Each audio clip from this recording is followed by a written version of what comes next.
Hey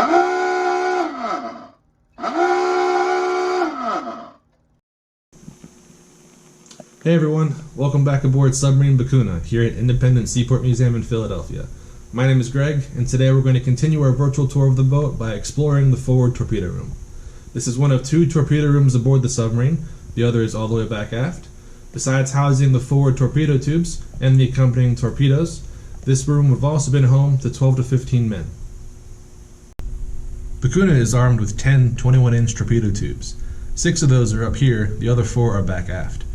When the boat went to sea, all 10 tubes would be loaded. She would also carry 8 spare torpedoes and sleds here in the forward torpedo room and 6 spare back aft, for a grand total of 24 torpedoes. A torpedo tube can basically be thought of as a giant gun. It has a breech, a muzzle, and a tube just like a gun.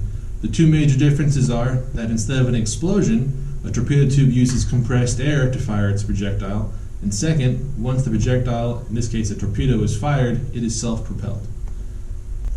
Both the muzzle and the breech have a door. In order for one to be open, the other has to be closed to prevent the submarine from flooding. If we are to load a torpedo into the tube, we must first make sure the muzzle door is closed. We can then open the breech door and load the torpedo. Once that is done, the breech door is closed and locked.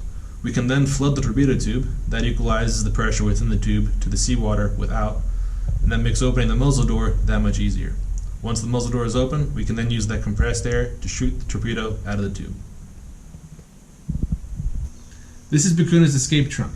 In the event of an emergency, it can be used to evacuate the men inside the forward torpedo room, get them out of the submarine and to the surface of the ocean. It can hold 4 men at a time, though usually the first group going up is 3 men plus an inflatable life raft and ascending buoy.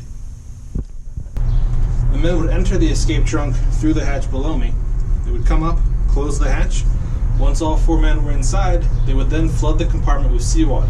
That would equalize the pressure within the compartment to match the sea pressure outside.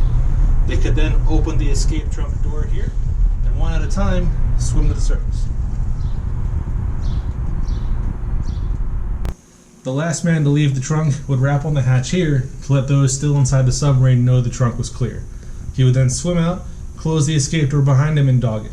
If for some reason he couldn't close the escape door, it could still be closed via a mechanism inside the sub itself.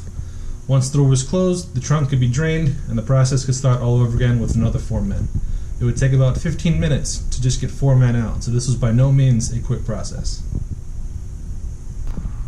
Well folks, that concludes this tour of the forward torpedo room. If you enjoyed this video, let us know by liking and sharing it, and as always, drop into the comments to leave us suggestions on topics you want to see us cover in the future. Thanks for watching, we'll see you next time.